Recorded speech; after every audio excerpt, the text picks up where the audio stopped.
website and Facebook page. Nick? So much fun.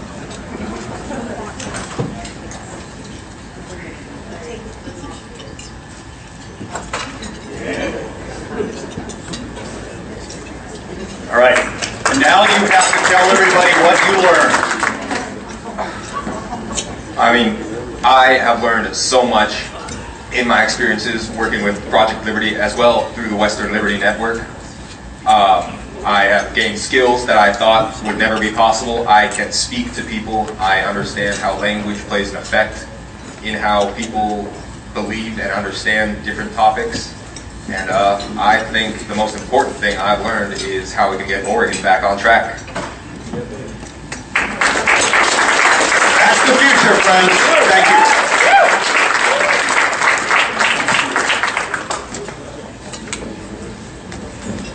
Western Liberty Network is about building a foundation. It's about doing real civics, like the kind of civics they used to teach in high school classes, like the kind of civics that used to be much more common than it is today. It's simply taking responsibility by engaging in your community, taking a position in your community, and helping to shape that community. You know, Western Liberty Network, we don't take any position on what happens. Everyone is welcome to take our training, but if we don't take responsibility for the Republic, in the end, we will lose the Republic.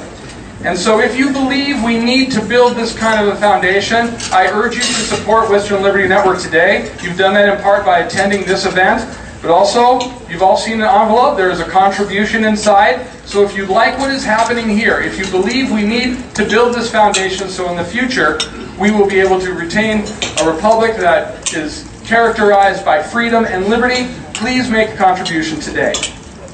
And with that, we will start the introductions. Have some things to read.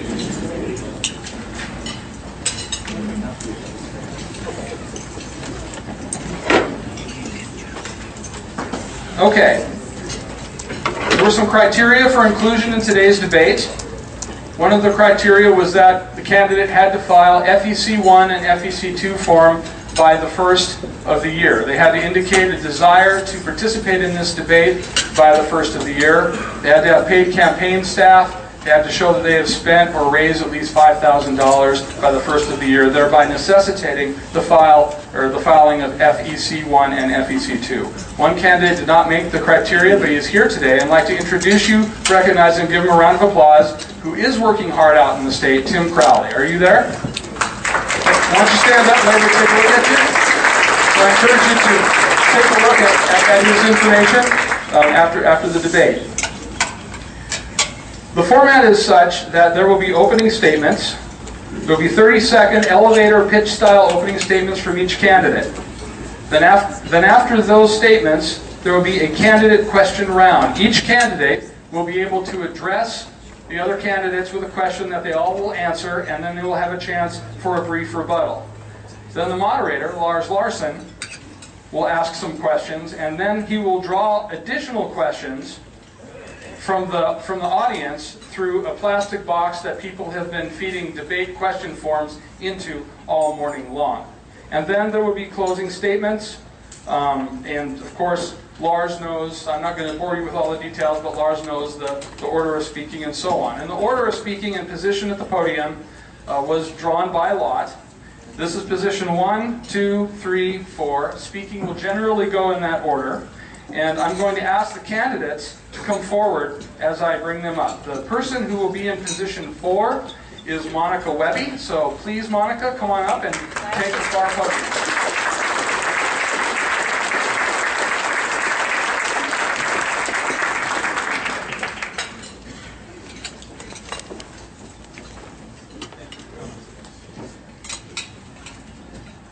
The candidate in position 3 is Joe Ray Perkins.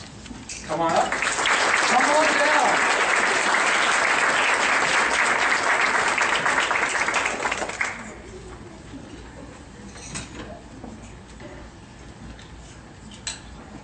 The candidate in position 2 is Mark Callahan.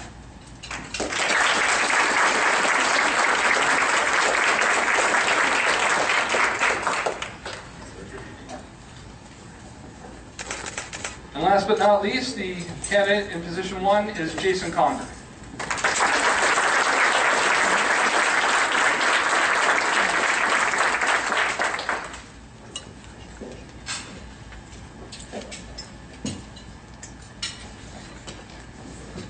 going to be a timekeeper today. She's going to sit in the front. Our Idaho State Director is going to keep time. There will be a yellow sign when there are 30 seconds left. There will be a red sign when it's time to stop, and that's Marty Stewart. So I'd like to ask somebody to make some room for Marty near the front so all the candidates can see her. You want to sit right in the center there? Grab a chair.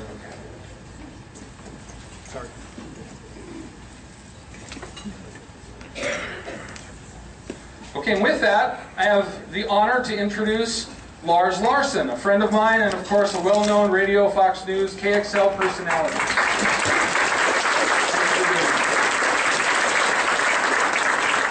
Thank you all very much. And Richard, thank you for the invitation. I consider it a real pleasure to be involved in this. I also have all of your questions up here, so I'm thinking we'll be out of here before dinner time tonight.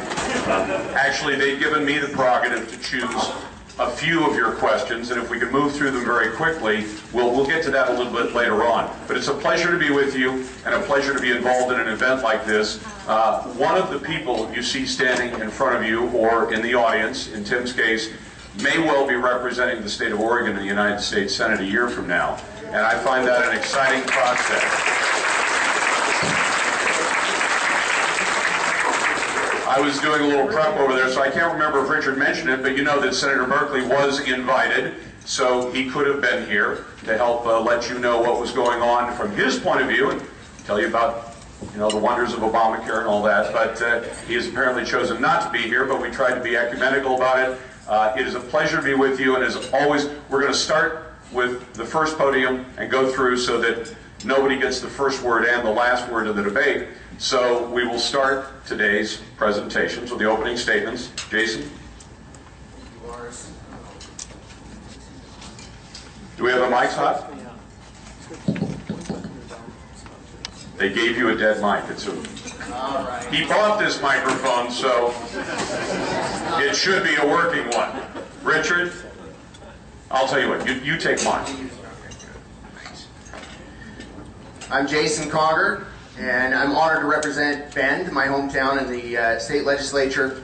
I have a pragmatic but conservative record. In fact, I'm the only one before you to have voted against taxes, for public pension reform, for greater educational choice for parents and students, and for a balanced budget.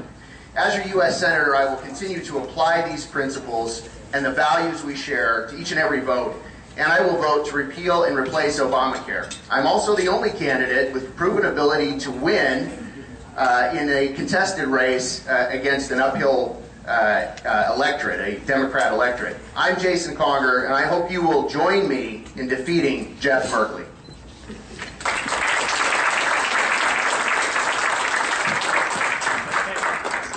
Mark, you want to take mine as well? Feel free. Good afternoon, ladies and gentlemen. My name is Mark Callahan, and I am running for the U.S. Senate against Jeff Merkley. There's two things that Senator Rand Paul and Senator Ted Cruz have in common. One, they are excellent senators, and they have fought for the freedom of our nation. Two, they have not been elected to the respective state legislatures before becoming senators. Ladies and gentlemen, the message of freedom is getting out there, and that's something that the non-affiliated voters and the independents are embracing, and I am embracing myself as a constitutional conservative Republican. My name is Mark Callahan. I'm running for the U.S. Senate against Jeff Merkley. Thank you, and may God bless America. Good afternoon, ladies and gentlemen. My name is Jo Ray Perkins. Normally I would give you the oath of office, but in 30 seconds I cannot get through that. I am, however, the only candidate of the five of us that have filed that I gave up everything. I walked away from my financial planning career. I gave up all of my licenses. I am 100% all in. Just like our founders, I have pledged my fortune, which was very little, but I gave it all up. And I have nothing to fall back on, and there is no plan B.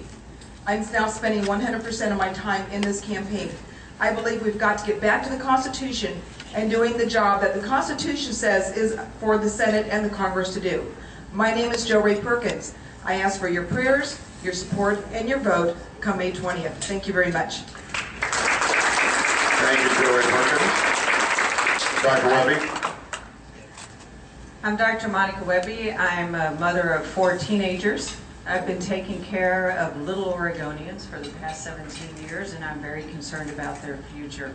My patients come from all over the state, and every day I hear their anxiety about jobs, the economy, and the well-being of their families. They trust me with their greatest treasure. There is no greater honor than when parents hand you their child and they say, "Dr. Webby, take care of my baby." I will serve you with that same commitment as your U.S. Senator. I'm Dr. Monica Webby. Thank you. Thank you very much. All the candidates staying well within the time requirements. Now, this is when the candidates get a chance to ask questions of the other candidates, and we start with podium number 2 and Mark Callahan. Mark, you need the loan of the mic? Oh, yeah, that'd be great. My question is to Jason Conger. I'm so glad Jason decided to withdraw his Cover Oregon support. I wish he had made that decision $302 million ago. He might be a good senator after a crisis, but not before. My question to Jason is, why did you do it, Jason? Why did you vote for the 10 bills that made up Cover Oregon? Yeah, except that we're not going to break format. I'm going to take it around the loop, and then, as Richard explained, the candidate poses the question, all 4 get a chance to answer it. The questioner then gets a chance to respond at the end. So Joe Ray Perkins gets the first response. I think my mic's on. I would have voted against that plan. When I talked to my state legislator about the plan, the rumor was, the story was that, well, it's going to be better than the Affordable Care Act. I would have 100% stood on my values and my principles and would not have voted in favor of it. As John Adams said, I would rather be right than stand with the majority. Dr. Webby? I've been against the Affordable Care Act since back in 2009 when I was asked to make some ads against this. The Affordable Care Act is a big, massive government takeover of our health care. And it was sold to us as being affordable care for everyone. And we've instead ended up with a big, massive, mandate-driven plan that is basically just cost shifting from one group to another. And our young people are not buying it.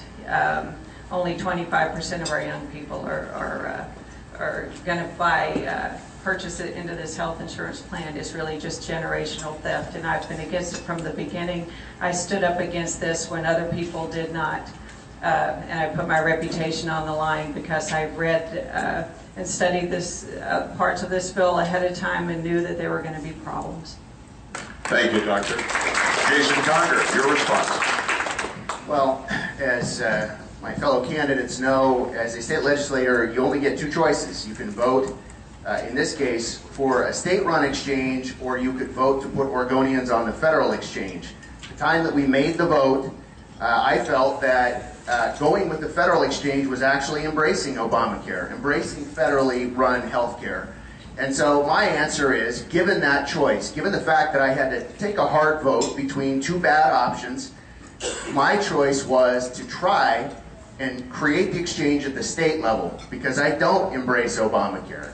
And the results have been very poor. We all know that. $200 million has been spent, and the website doesn't work. And so, given the failure by the executive branch to be able to build the website and do what the legislature instructed them to do, I've now called to terminate Cover Oregon, and instead of going onto the federal exchange, allow people to access health insurance through their insurers and still be eligible for their tax subsidies. Thank you. And now Mark Callahan gets 1 minute to respond to those answers before we move on to the next question from a candidate. Well, I'm just really concerned, Jason. I just really am concerned. I mean, you voted for Senate Bill 99, which included Section 13, Paragraph 1, which authorized Public Law 111.148 and 111.152, authorizing the ACA for Oregon. It also authorized the Educational Reconciliation Act, and that's Common Core right now. So right now, I'm seeing this, I'm against the Common Core, I'm against the ACA, I want fully repealed. And what you did with your vote is just unacceptable to me. No, not at this point, but you can certainly wrap it up at the end. We try to be fair on this. Jo Ray Perkins is the next questioner, and Dr. Monica Webby will have the first response to her question. Folks, I have a really hard time in trying to do any gotcha kind of questions. I really do. We need to stick together as Republicans instead of tearing each other down. You're going to see strengths and weaknesses of the four of us up here today on this podium. Last night when I went to bed, I prayed about this. I really did. What question do I want to ask? Because I don't want to do a gotcha, but I want honest, from the heart answers from each of us. So I'm just going to ask each of the candidates to state where they stand on immigration and what should be done about it. And it's not to be a gotcha, it's just so that you can see something that, and how each of us view immigration reform, what should we do? Thank you. Dr. Webby, you have the first response. Well, first, I think we have to secure our borders. Second, I'm not for amnesty because I don't think that that's really fair to those who followed the law and came here legally. But I do think we have to find a way to increase the work visas, to allow people to come and go. I think that everybody that comes here doesn't necessarily want to stay forever. I think they come to work, they want to support their families, they don't necessarily want to stay, so we need to work out our work visa system to help our agriculture. And I do believe that we need to find a way to legalize people that are here. I do believe that they do need to pay a penalty, they do need to go to the back of the line, pay taxes, but I don't think, we do have to have a heart with these people that have become part of our society and live with us every day. Thank you. Jason Conger. Four things. Enforce the border first. The first thing we have to do to reform our completely dysfunctional immigration law as currently in effect is enforce the border and enforce our immigration laws at the job site. We have to oppose efforts to have amnesty and to allow people who've gotten into the country by violating the law to become citizens. We should also, though, create temporary visa or adjusted status programs that allow law-abiding, currently undocumented immigrants to remain in the country, but as non-citizens temporarily, to work in agriculture and other industries that have, where they have sponsors. We also need to reform the temporary visa program for high-skilled immigrants from foreign countries, so U.S. companies have the workers that they need. Mark Callahan. I'm kind of a guy that keeps it short, simple, and to the point. I got a three-point plan. Enforce the borders, enforce existing laws, and say no to amnesty. That's what I'm all about, and so that's not being done right now. You have Senate Bill, I think it's 744, and that's, or the Immigration Dream Act bill that was in Congress here, that our president is implementing via executive fiat, which is completely illegal. And as I said, we need to enforce the borders, or secure the borders, enforce the borders. Stop amnesty, or say no to amnesty, and enforce existing laws. Jo Ray Perkins, you have 1 minute to respond to your own to the other responses to your question. So we're all pretty much close to this. No on the amnesty. We've seen in the past that when amnesty was given, the borders were flooded with more illegal immigrants. For those people that have been here for years and years and years and years, I mean, we're talking 25, 30, 40, 50 years, and they're here illegally, and they've not been lawbreakers, and they've raised their families here. We should not give them citizenship. We should maybe just allow them to be here with a permanent visa card, but they still don't get the rights to vote. So that's really one of the things that I would look at, and we've got to rewrite our Immigration Act. It's a complete mess, and that's why people are busting into this nation. They want to get here to the best country on earth. Thank you. Dr. Webby, your question. I've really enjoyed going around the state with all of my colleagues here. We get to learn a lot and hear from each other. It's been very fun. I wanted to ask the group what they think about Common Core. All right. Jason, you get the first response. So Common Core, contrary to some misstatements that were provided earlier by one of the candidates up here, was implemented by the state, adopted by the state in 2009. And it is I think, a very misguided program.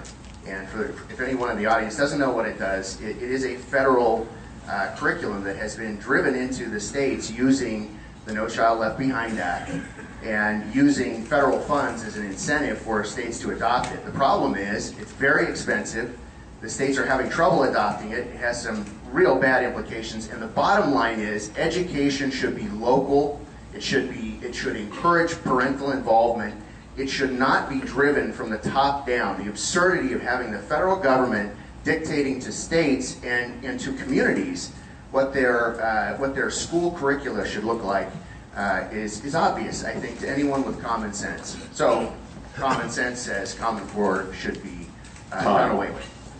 Mark Callahan. This is a pretty direct guy. Common Core is evil and it needs to go away. I challenge my colleague here, Jason Conger, in this next legislative session to put forward a bill to eliminate Common Core from Oregon. Yeah. Common Core is not what our schools are about.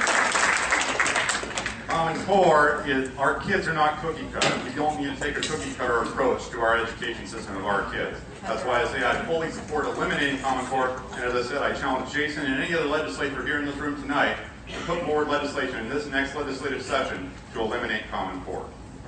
Ms. Perkins? So I would start because we're running for a federal seat. We've got to shut down the Federal Department of Education. Not in the Constitution. I keep looking for it. I haven't found it yet. If you can find it, let me know. We do need to get this back to local control. The idea of Common Core is that a third grader in the third week in January that lives in Portland, Oregon, they move to Little Rock, Arkansas, can walk into their third grade classroom the third week in January, sit down and pick up right where they left off. Well, that sounds good on the surface, but it doesn't work in reality. We're not robots. We don't want robots out there. And by golly, I don't need Pearson's textbooks telling my grandchildren in a writing lesson that the president is to be obeyed at all times. And that's in their worksheets.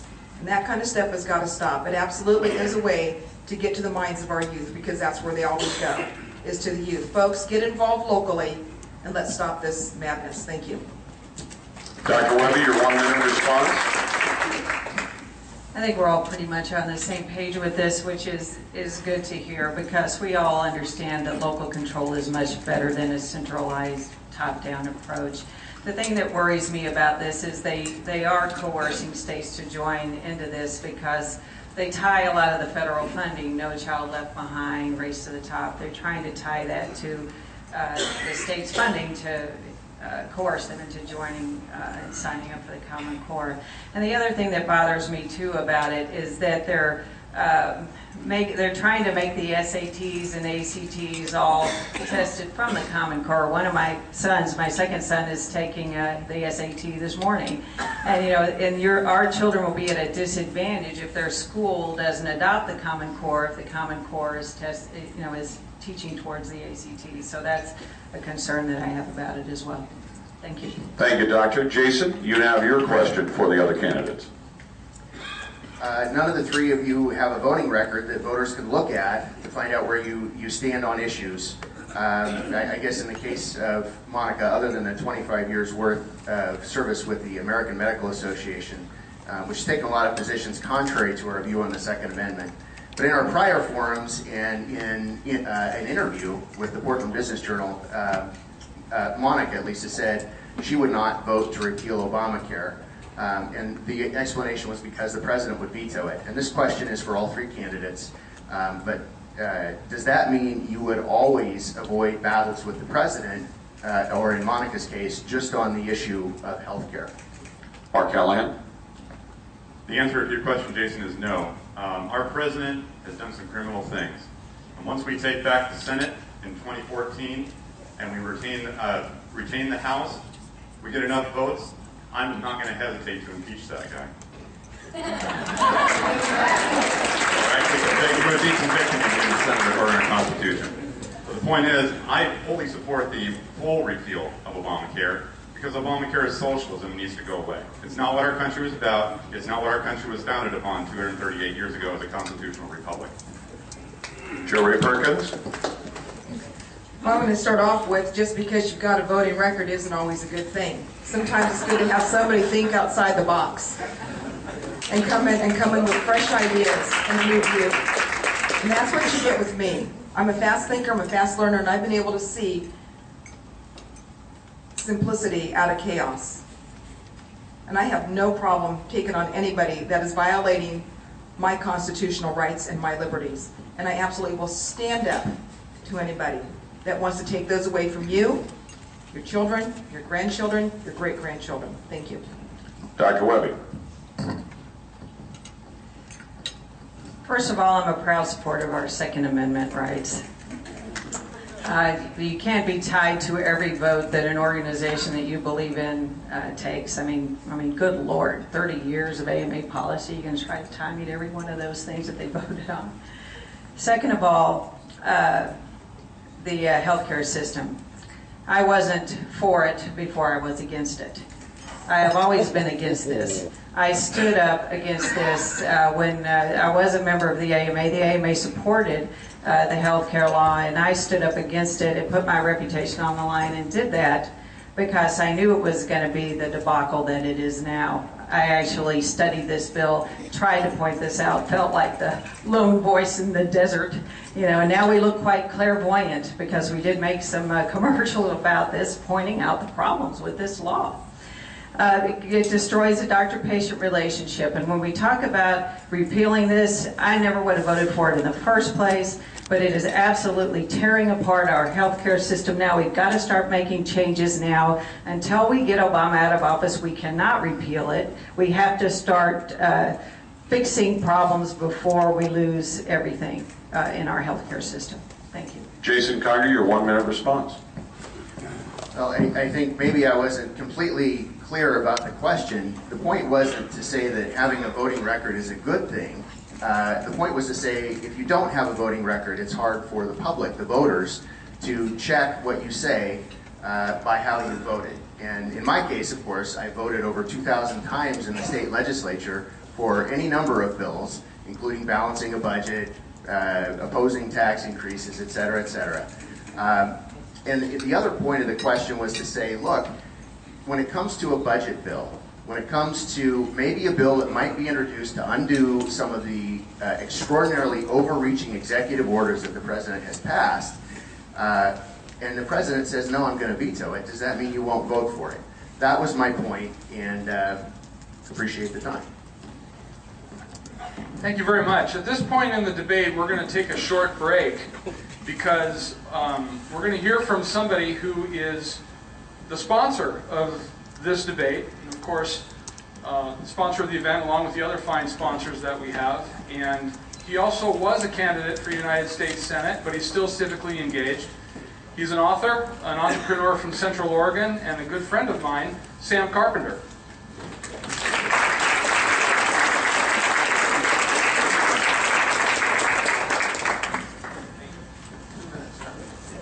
I sponsored this, so I get to talk for 2 minutes, okay? You got the little form from Richard. That's a 501c3. Sam, can't hear you. The There you go. 501c3 form is also a 60% discount for you high rollers, so help Richard out, okay? In Oregon it is anyway, or California. Hey, so I'm a mechanical guy. I believe that the machinery needs to work well. You know that, Jeff, right? Richard? The machine has to work properly. And so what's our goal here, if you want to get down to the root? We need to replace the operators of the machine. The machine is fine, but we got to remove a certain Democrat. And what I want to talk about here for just 2 minutes is what I want to hear as a citizen. And I may be a candidate in a couple of years, but this is how I would talk to people out in the audience. Okay?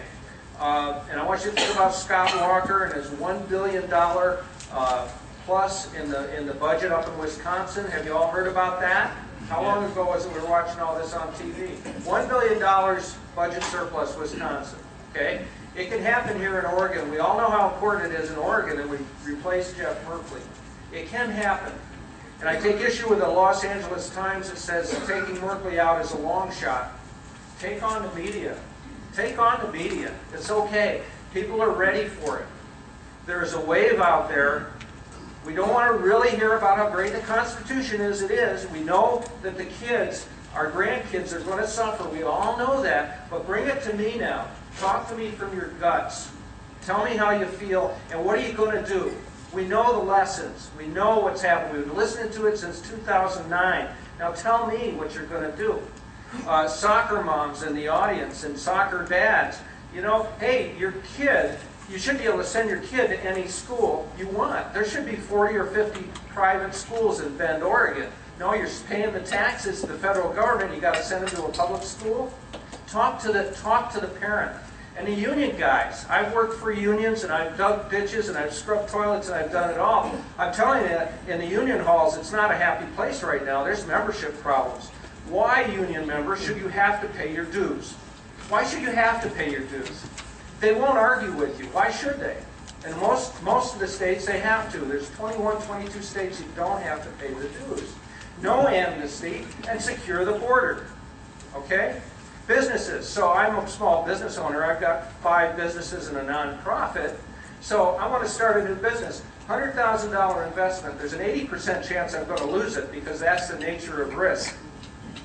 Okay? And on the other hand, if I make $1 million, I'm going to give $600,000 of it to the government in this state.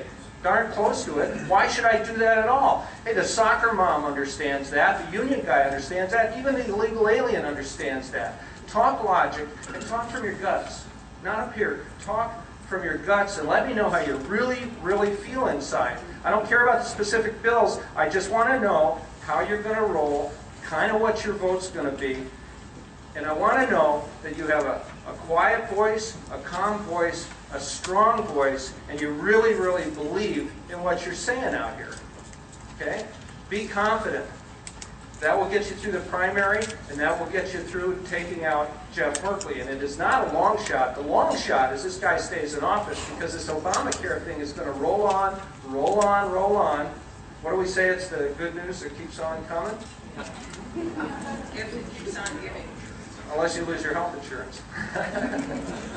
So anyway, no apologizing. Okay? No apologizing for your conservatism. Just drill and talk to the individual in the crowd. The other side does the group thing. Puts everybody in a group, you're a victim, and if you talk against the group, you're a traitor. We don't do that. We believe in individual. The individual is the only minority there is. You look at somebody's eyes, that's the individual. And so I urge our candidates to talk to the individuals in the group. Don't talk to groups, and don't apologize. So anyway, thank you, Richard.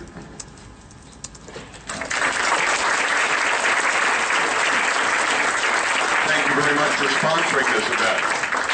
Now, at this point, it says the moderator gets a couple of questions, but what I've decided to put on my glasses because I look through every one of these questions. Folks, you write great questions. And, I mean, listen, I'm a guy who asks questions for a living. You write great questions, and I can see a whole range of points of view. I think all of our liberal friends would be surprised as to how much difference of opinion there is among people within a room full of conservatives and libertarians and Ron Paul supporters and independents and everyone else. But I'm glad that you wrote these. I'm going to take my questions and use your questions instead, in part because a couple of the ones I wanted to ask have already been answered. So we're going to start with the third position, Jo Rae Perkins. We're trying to rotate it around so everybody gets the first response. Ms. Perkins, what federal department would you eliminate and why? Oh man, do I need to pick? Your favorite. It's my favorite. Wow. You know, I think I'd like to say the Federal Reserve Board needs to go away. It is not the fourth arm of the federal government. It is a bank cartel. And it's not constitutional, as our founders intended. Coupled with them, I'd like to get rid of the IRS and greatly diminish their authority of what they have. Folks, they can go into people's businesses that have had a hard time paying their taxes and shut them down, and shut down their ability to make an income to take care of their family. We've got to stop this overreaching into every part of your lives government that we have here. Thank you, Dr. Webby. Which federal department would you eliminate and why? Tough call. I think the key that what we've got to do is rein in these agencies and have better oversight. They've gotten out of control. Take, for example, the IRS that admitted targeting, and of course, you know, our good Senator Jeff Merkley was one of the 6 senators that wrote the letter asking the IRS to target groups. That's one thing we've got to worry about. Another thing is the EPA. They've really gone pretty far in some of these regulations, and we're doing a tour, 100 businesses in 100 days. We've gone around the state and talking to our loggers and miners. The regulations have just gotten out of control to where it just paralyzes these small communities and they can't continue on. I mean, these are the best stewards of our land, generation after generation. Our timber, our ranchers. Time. Jason Conger, which federal department would you eliminate and why? Well, I think we all know there's an awful lot of waste and inefficiency in all levels of government, so this is a target-rich environment in a sense. But I think I would start and at least carefully investigate eliminating the NSA. Because I can't believe we have a federal agency that is tasked with collecting our private information, invading our privacy, all without any suspicion of having committed a crime or the existence of a warrant, a legal warrant. I think I would start with the NSA. Thank you. Mark Callahan? Well, if I had to just pick one, based on recent issues here, I think it would be the U.S. Department of Education. I just want to make that clear, U.S. Department of Education, because I know there's several liberals out there that are watching this video right now that somebody wants to eliminate the Department of Education. No, it's the U.S. Department of Education, not the state. Education belongs at the local level. The U.S. Department of Education right now is pushing Common Core. I'm against Common Core. Common Core is evil. It's socialism. It needs to go away. So to eliminate one, our federal department, it would be the U.S. Department of Education. Thank you. Dr. Webby, you take the next one. Should the Justice Department issue a full pardon to Edward Snowden? And how shall whistleblower policy be altered to affect the outcome of future cases like this? I have a lot of concern about Edward Snowden, and I have a lot of concern about how, you know, when we use private contractors, are we screening them appropriately? You know, it seems that we didn't do enough of a background check on some of these people. The news is saying now that most of the information that Edward Snowden took were military secrets. Not that he was all concerned about the good of Americans and being spied on. I think if that were his main concern, that there were other ways to handle that and other ways to deal with that other than giving away all of our information and our secrets. I think you can blow the whistle or expose things that are going on that you don't agree with in a more appropriate way. Jason Conger, would you issue Edward Snowden a full pardon, and should he be issued a pardon? And what changes would you make to whistleblower policy? Well, this is a tough question because I think in a sense he deserves to be called a hero because he called our attention to something that we might never have known was going on, an illegal activity. However, I do agree with Monica that what he did and the information that he took put our citizens and our soldiers' lives in jeopardy. It was also potentially treasonous because he is now, in foreign countries, and we don't know whether or not he's giving them those military secrets. And that, of course, is not tolerable. It is not heroic, and it is not to be pardoned. Mark Callahan? As I'm running for the Senate, it's not the Senate's job to issue pardons. That's the president, for one. Two, we have to find a balance here, folks. We have a balance between national security and accountability. So, Edward Snowden, yes, he took some information. He's putting it out there. It's endangering our national security. But on the other hand, he also exposed some information that is in direct violation to our Fourth Amendment rights. So, to answer your question, Lars, I don't think I would, if I had the ability to in the first place, I don't think I would issue him a pardon. Joe Ray Perkins? The fact that Edward Snowden revealed secrets having to do with our military Our military's job is to protect our country from all enemies, both foreign and domestic, and reveal those secrets to people that we don't necessarily trust. I have a hard time with saying that the President of the United States should pardon him. There's other ways to go about and say, hey, this is what the NSA is doing, and he could have taken that to the media without exposing state secrets. That's treason in my opinion.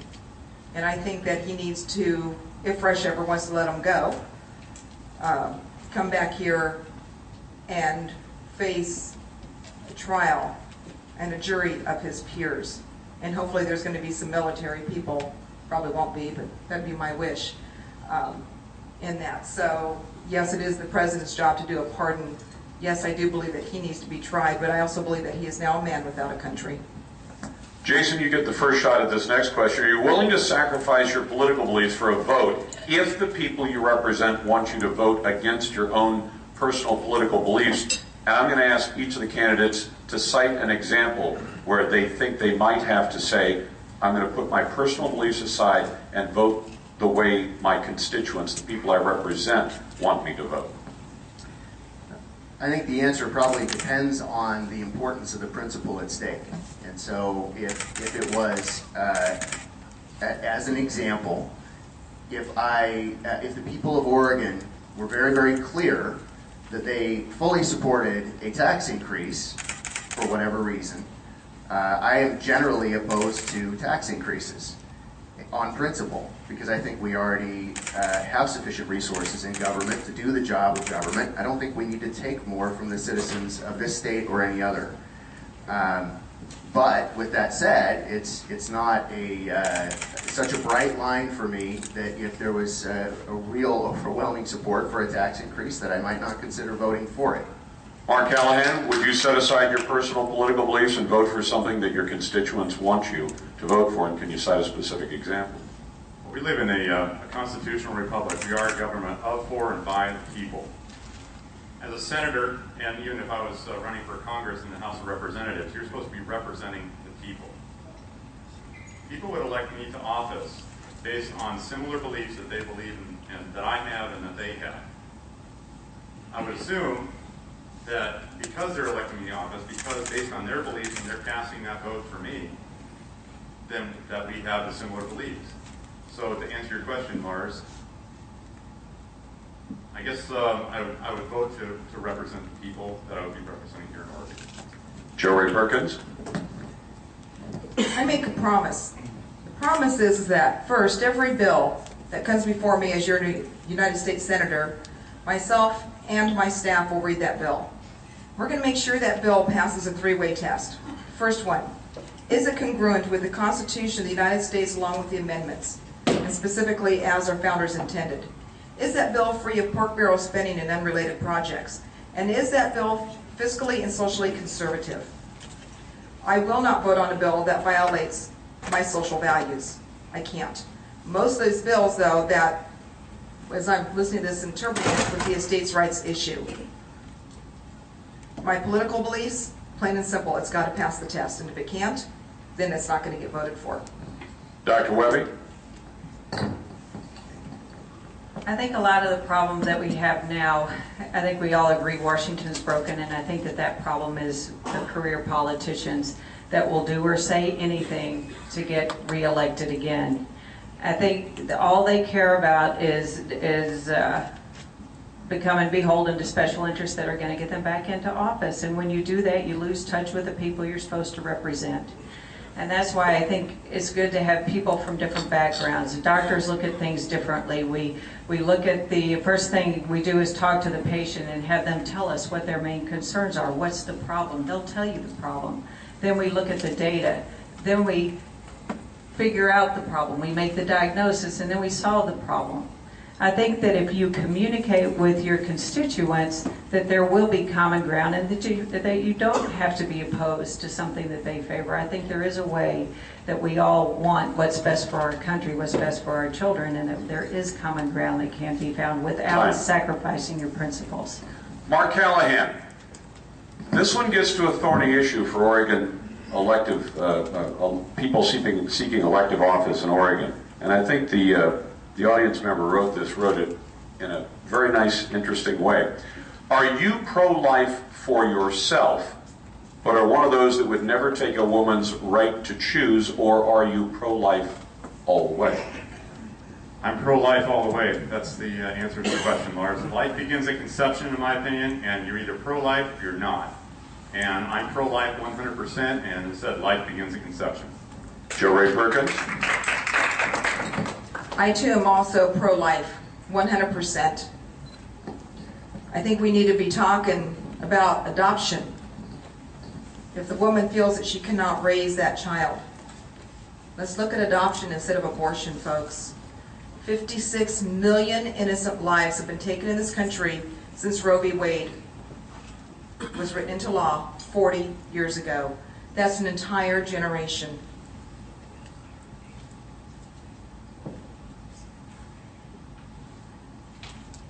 It's not an easy decision for a woman to have to make, but I think with the right counseling, that we can get people to go down that road of adoption instead. It's not a good form of birth control. It wreaks havoc forever in the emotional psyche of a woman and a girl that's had an abortion. I am 100% pro-life. Thank you. Dr. Webby? I was raised Catholic in Tennessee, and I've dedicated my entire professional life to taking care of children. I have held these 23-week babies in the palm of my hand. I operate on those babies, and I try to help save their lives. And I believe that every life is precious. But I believe that this is a personal decision between a woman and her family, a woman and her faith, not between the woman and the federal government.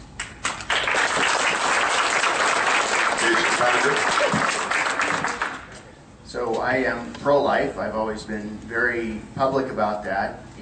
I do understand and respect people's opinion who are deeply committed to the pro-choice side of the argument, because I was pro-choice before I had my first son. And I have looked very carefully at this issue, and seeing the life grow that became my son, who is now 22 and married, is affected me profoundly. I believe that babies inside the womb are human beings, and I'm deeply committed to that frame of mind, to that perspective. I want to point out that if you explain it and you have a rationale for believing what you believe, even as a pro-life Republican, I was elected overwhelmingly in a very Democratic district, and the reason is because I don't hate people. I love babies. Time. We're being tough on the time limits today. Well, we try, but you get warning. Jo Ray Perkins, this one's to you. And I'll add to this one a bit, if you'll forgive me for doing this to an audience question. The federal government is unconstitutionally holding lands in the western states. What will you do as a senator to get us our lands back? And should those lands, I'll add, go back to the state or county governments, or should they go back to private ownership? Jo Ray Perkins first. I love this question. Article 1, Section 8 of your U.S. Constitution says that the federal government can own 10 square miles. We know that as Washington, D.C. It also further goes on to say that it will purchase from the states lands for military uses. So why is it then in the state of Oregon, 51% of the land is owned by the federal government illegally? That land is not being well managed. People that own land, your own personal property, you take better care of it. I think that land first needs to get back to the states. Second, it needs to get into private property, private ownership. We'll create an automatic tax revenue for the state, because now that property is currently untaxed will suddenly become taxed. Thank you. Dr. Webby? I agree with Jo Ray about that. I do think that local control is always better, state control. And then once we get the land back in the state can decide what they want to do with it. Jason Conger. I think if we lived in a fair world and we looked at how much public land exists in the eastern states, for example, or even in the Midwest, by contrast, we're kind of a big federal land conservatory here. And the truth is, if we were being fair, that land would become private and productive. It would pay, for example, local property tax, so that police forces and schools and communities, local governments could afford local services. So in a fair world, that's what would happen. Barring that, I want you to know that I am deeply committed to actively managing our federal forests, getting money back to communities in rural Oregon, and jobs back in the woods, back in the mills, and actually, I believe that it will have a profoundly good effect on the ecology of the forest and the environment, because we will cut down on the risk of catastrophic wildfire. Done. Mark Callahan, what would you do? I'm in favor of local control and private ownership of land, but we're really kind of dancing around the issue here, Lars. The real issue is our sovereignty. The real issue is our national sovereignty and our state sovereignty. And that issue has come up in recent years with what we refer to as Agenda 21. I'm against Agenda 21. It is an interference in our sovereignty, and we need to get our land back. Thank you. Woo. Yeah. All right. Dr. Webby, I received a number of questions about immigration. And because the candidates have already addressed that to some extent, I want to put a point on on a number of the questions that some of you submitted to try and meld them into one. I want to know, starting with Dr. Webby, why you would consider expanding the number of H-1B visas or any other form of visas to bring people, both either talented or untalented, into the United States at a time when we have millions of Americans who do not have jobs and would like to have jobs, and against whom those foreign visa holders compete.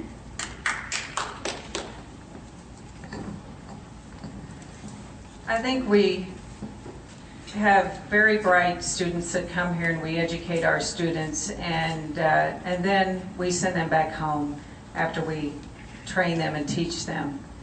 Keeping these students here, allowing more of the H-1B visas, would allow more entrepreneurship, would allow us to create more jobs, good paying jobs. And I think that we need to keep these people here. Our agriculture, our farmers depend on the workers that come and help. And that's why I think we need to expand the worker visa so where people can come and go and not stay because they want to come work, support their families, and go back home. Jason Conger. I'm pretty much in agreement with Monica on this. This is a H-1B visas and bringing college graduates, talented people into the country is not bad policy. Many industries around the country that require very specialized degrees and very specialized skills and talents can't find workforce. It's interfering with our ability to create jobs, expand the economy, and create more opportunity for everyone, not just the immigrants. I also have to point out that we need a better immigration policy. That doesn't mean banning immigration. Everybody here, I think I can safely say, somewhere back in history came from an immigrant. We are a nation of immigrants, and I believe that that is part of the uniqueness and the beauty and the power of America. So I think expanding H-1B visas should be handled carefully and should be focused on degrees that are truly needed and truly bring value to the whole country.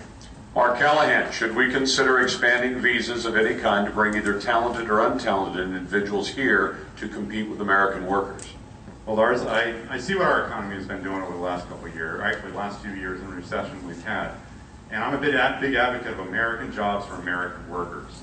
That's what we need here. We need to put people back to work. We don't need to be importing people from other countries to put them to work. So in reference to your question, I say we hire Americans first, and then if there is other jobs that are left over, we can give those to the people that are coming in on the visas. Jo Ray Perkins? Yeah, it's hard to answer this question in 60 seconds. There's so many rabbit trails one can run down, but I'll run down this one. I find it first interesting that we have so many students coming from abroad to study here in the United States. I just had the opportunity to go back and get my undergrad after 30 plus years after I raised my family and spent years in business and civic service at Oregon State University, and ran into lots and lots and lots of non-U.S. students that were here on their education visas.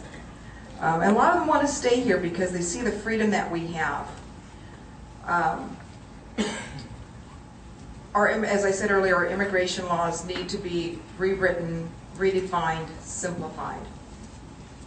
But I think it's up to the employers to decide. Let the market decide who they want to hire.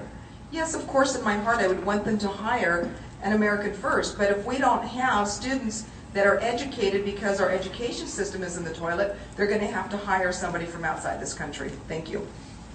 Jason, you're up first this time. So, how do you feel about the war on drugs and its implications on individual liberty? But let me add to that. States are beginning to legalize marijuana. It's still illegal at the federal level. Would you, as a senator, vote to take marijuana off the federal schedule of drugs so that states could freely legalize it and would be legal both at the federal and the state levels? Boy, you made that complicated. Can I get the question again? All right, let's do the question again. Washington and Colorado legalized pot. I'm just joking. The feds say it's not. Would you take that away? All right. The problem, obviously, with the question is it puts the dynamic of states' rights versus federal, and I am a serious proponent of states' rights. I think we need to return power to the states and get it closer and more accountable to the people. I am not a big fan of legalizing marijuana. I'm puzzled as to why we would do that, broadly speaking, full legalization. I guess I'm fine with carefully restricted medical marijuana. But I don't understand why we would legalize marijuana when we're so adamant about trying to stop addiction to tobacco. And marijuana, according to most of the information I've seen, is more harmful, and certainly with a lot of people is equally addictive. It confuses me, but I think at the heart of it, maybe there's a revenue source, and some people are supportive in government because they think that it's an opportunity to tax a whole new industry and tax a whole new stream of addicts who can't help but pay the tax. Time. Mark Callahan, would you take it off the federal schedule? Well, although I don't partake in marijuana use myself, it really comes down to a states' rights issue for me.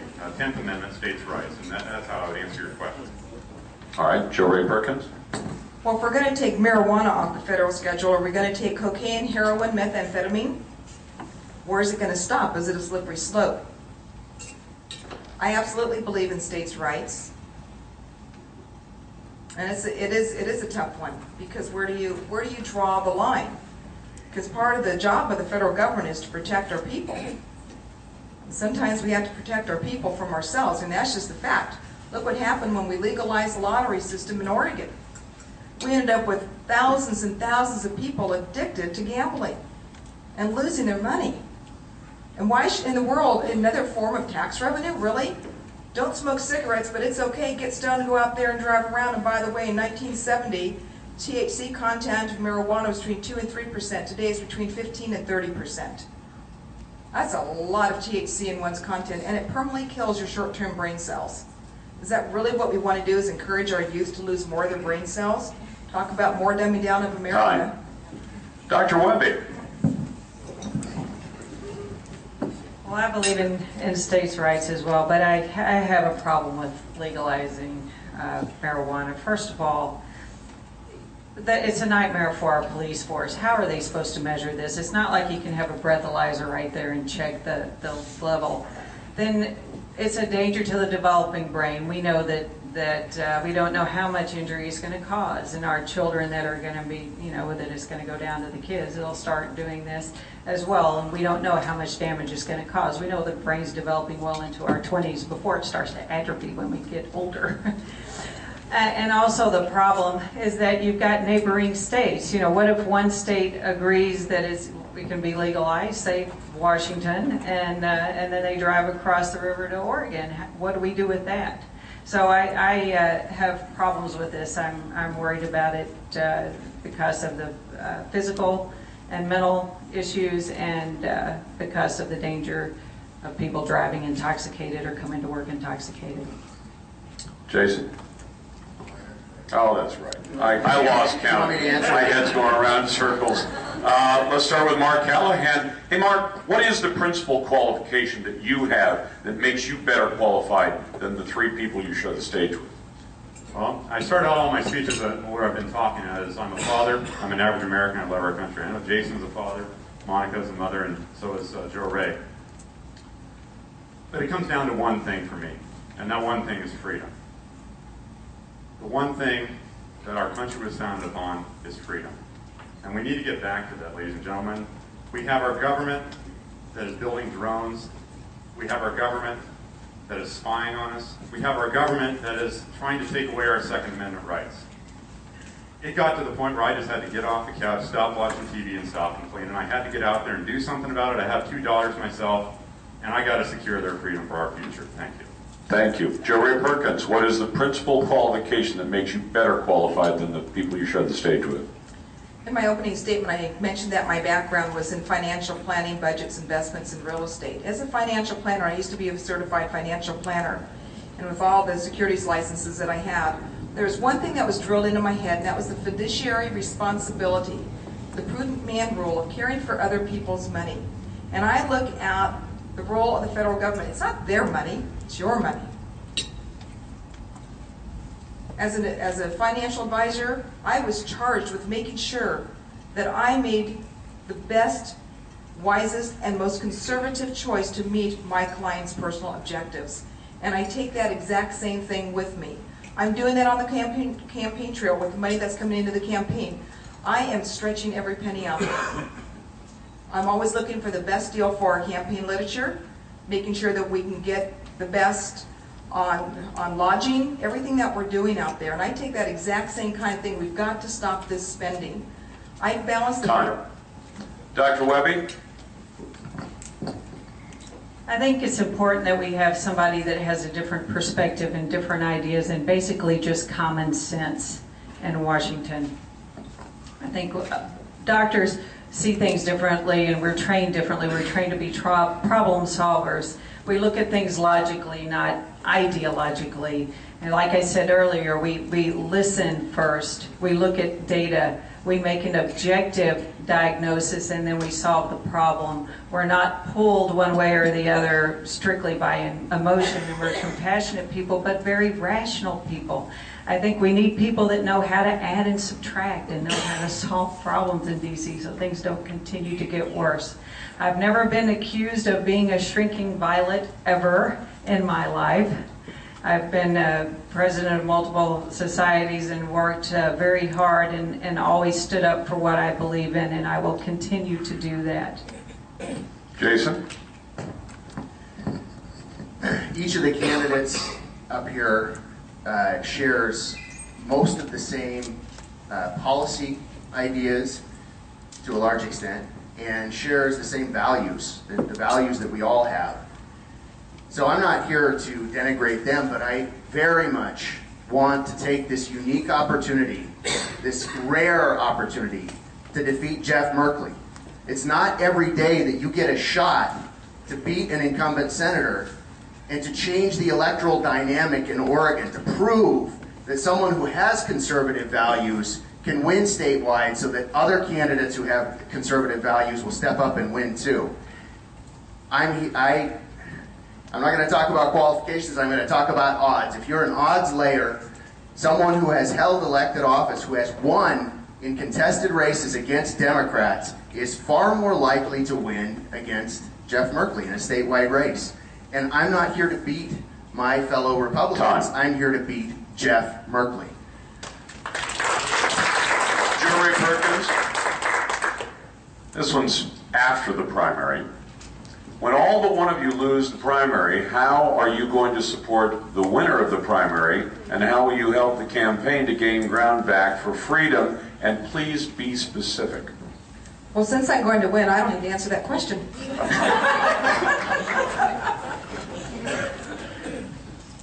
Sorry about about that.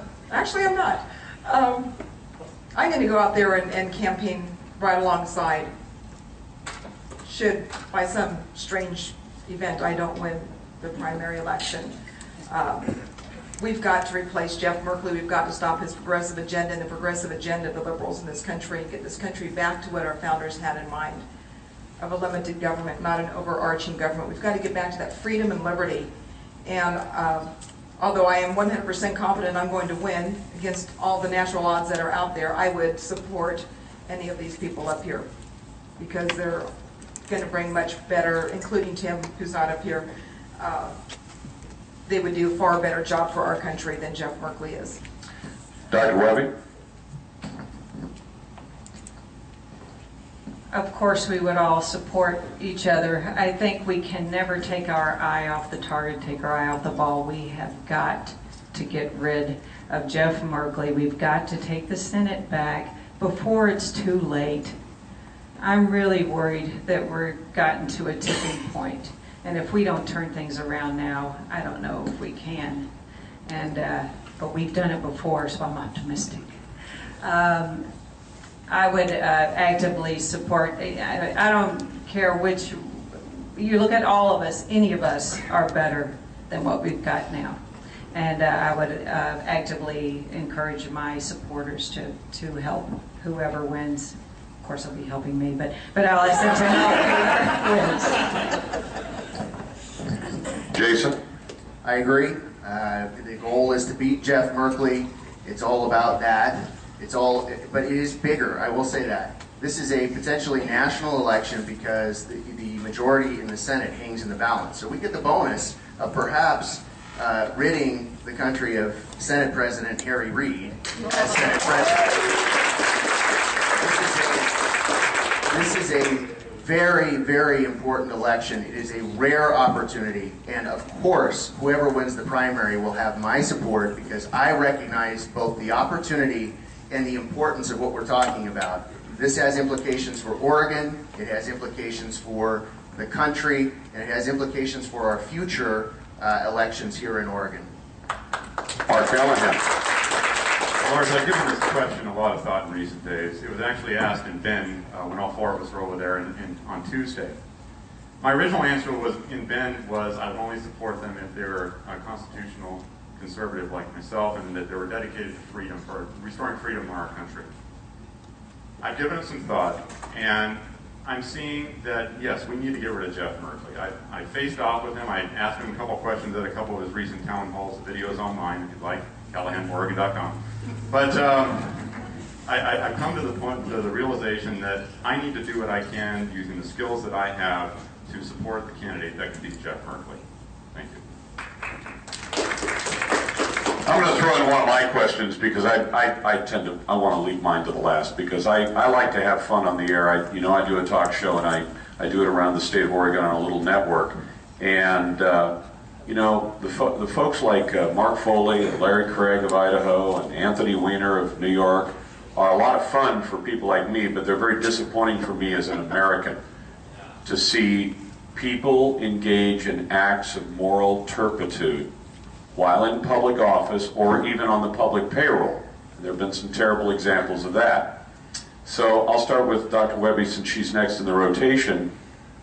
Would you support either, I've never been a fan of putting this in law, but would you support, in effect, a contract with the people of the state of Oregon that if they find that you've conducted any kind of act of moral turpitude while in office, you would submit your resignation and quietly leave? Now, Foley's actually a good example of that from Florida.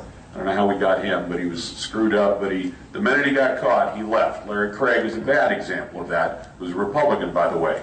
So I don't see a way to put that in federal law, but I would love to have the voters know that if you're caught in an act of moral turpitude, and that gets defined by the circumstances itself, you can't define it. Who could have imagined Anthony Weiner, for example? Who'd want to? Who'd want to, but Dr. Webby, how do we deal with public office holders? How should we deal with public office holders who get caught in circumstances like that?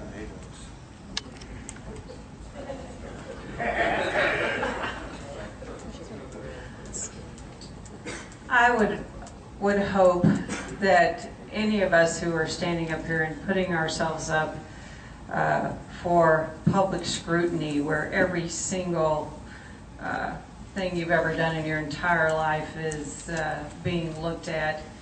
You know, people ask me, well, Monica, do you have any skeletons in your closet? And I'm thinking, I don't think so, but it's hard to defend against stuff that they make up. And I would think, at least in my personal case, that I don't need a contract because if I ever did something that meant I was not fit to stay in office, I would be harder on myself than anyone else would be on me, and I would step down. Thank you, Doctor. Jason Conger, how would you address it? Well, if the question is, do I need a contract to not commit an act of moral turpitude in office, it's, you know, that's the assumption that you start out with is the wrong one, because I won't, and I have a much more important contract with my wife. I'm sorry, it doesn't matter what else I sign, that's number one. So, you know, it's not an issue for me. It is clearly embarrassing and discouraging to see elected office holders, leaders who we've put to represent us, acting in a way that is completely morally repulsive and exhibits bad leadership. I think the idea is the people should eliminate them. The people should eliminate, as in holding office, not any further. I gotta be careful what I say here with you. Terminator. You know what I meant. I meant vote them out of office as a result of their bad acts, because if they commit an act like that, then they're not good leaders, and they're doing something else that would you wouldn't want in office. Mark Callahan. Well, I'm an Eagle Scout myself. I have two parents that were in the Navy. That's kind of where I learned my sense of honor and integrity and character. So I've been crossing this great state of ours. It's that message, that leadership, integrity, character, honor, and trust that my team and I have been getting out there. And it's something that we have within each of our hearts to get our country back on the right track. So to answer your question, Lars, if something ever like that happened, which it wouldn't with me, I would step down, yes. Very good. Jo Ray Perkins. My husband and I will be celebrating 36 years of marriage in March. I met him when I was 16 going on 17. I would not need to sign a contract after this many years. There's not a, you know, and skeletons in my closet. They're not in the closet anymore, people, let's just be honest. But you're not electing a perfect person either, but I hold myself to an extremely high moral standard. Very high. I absolutely would not do anything that would put me in a compromising position. I'm very careful about that.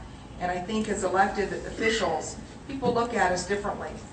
They hold us on a higher platform, and we need to understand that, and every elected official needs to abide by that. So I wouldn't need that contract. I love my husband too much, and my kids and my grandbabies. Thank you very much.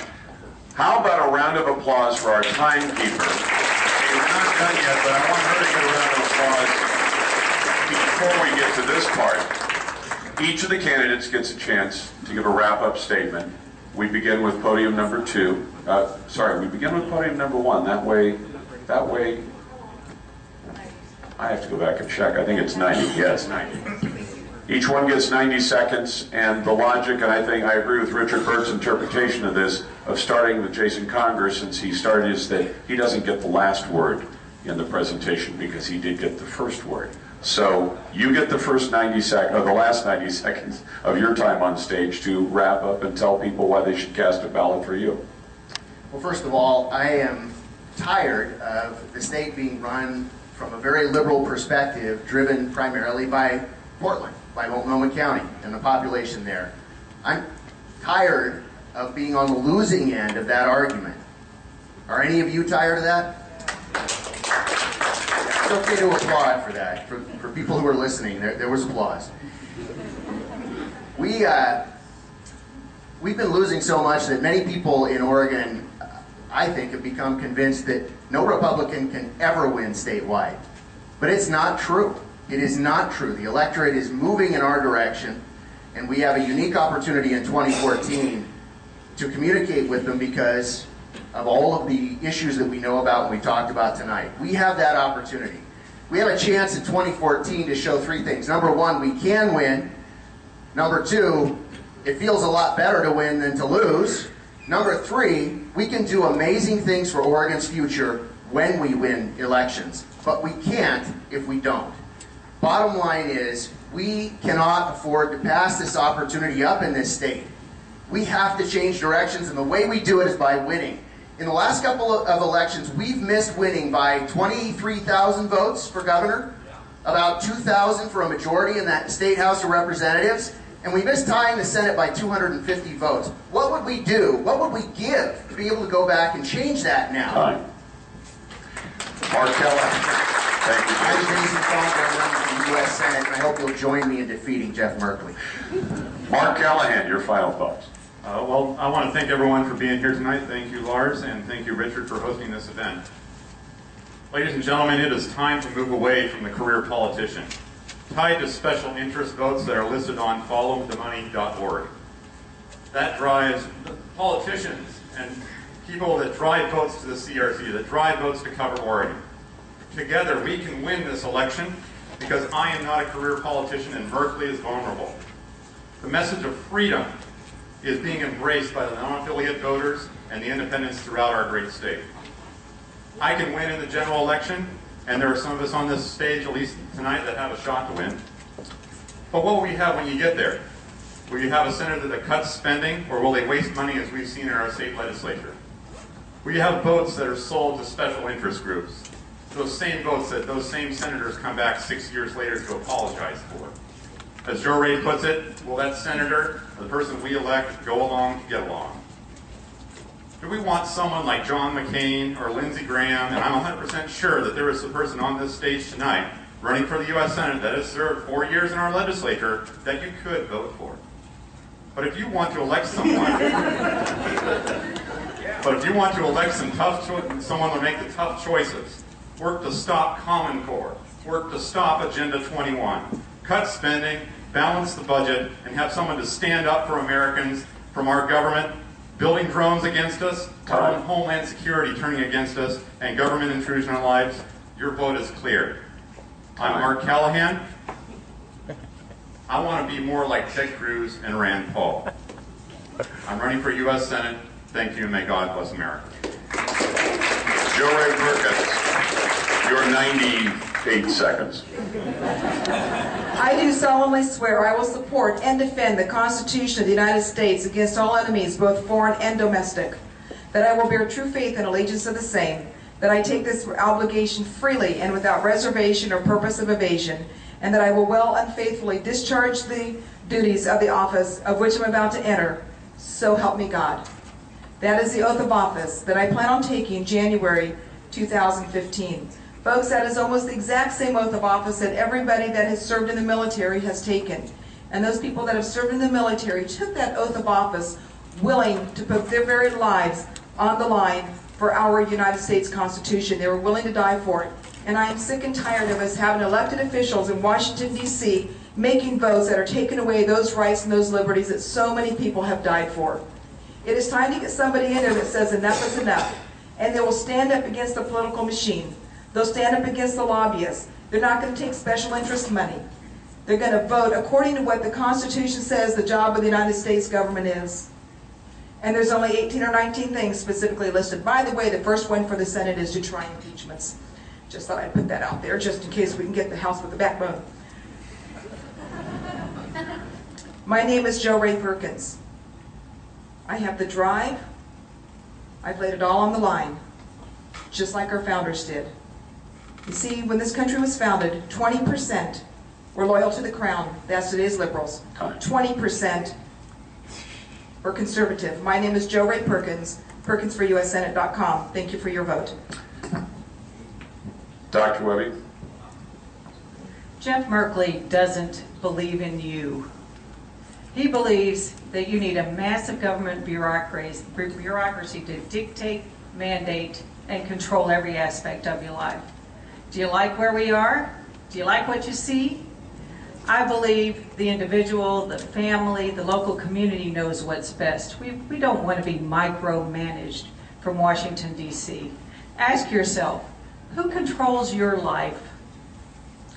I'm not a career politician. They're the ones who got us into this mess. They vote for laws they don't understand, and we have to suffer the consequences. In neurosurgery, you often can't undo mistakes that you make. You don't get a do-over. You don't get a second chance. You got to do it right the first time. We need a little more of that attitude in D.C. I studied the Obamacare bill, and I knew it was a disaster that it has become, and I had the courage to stand up publicly from the beginning when others did not. I put my reputation on the line for what I believed in. The National Journal now lists Oregon as one of the most vulnerable Senate seats and cites my candidacy as the reason. Town Hall magazine says I am the GOP's best hope in this race. It is time we focus on what's good for the people, not what's good for the politicians, and we got to get back on track. We've got to start creating jobs, living within our means, and educating our children. We're the party of opportunity and optimism. I'm Monica Webby, and I ask for your vote. Folks, let's have a round of applause for all the candidates. Thank you all for those wonderful questions that you wrote. I appreciate that. I hope you didn't mind my additions. And thanks to the Western Liberty Network for putting this on. Richard, thank you very much for the opportunity.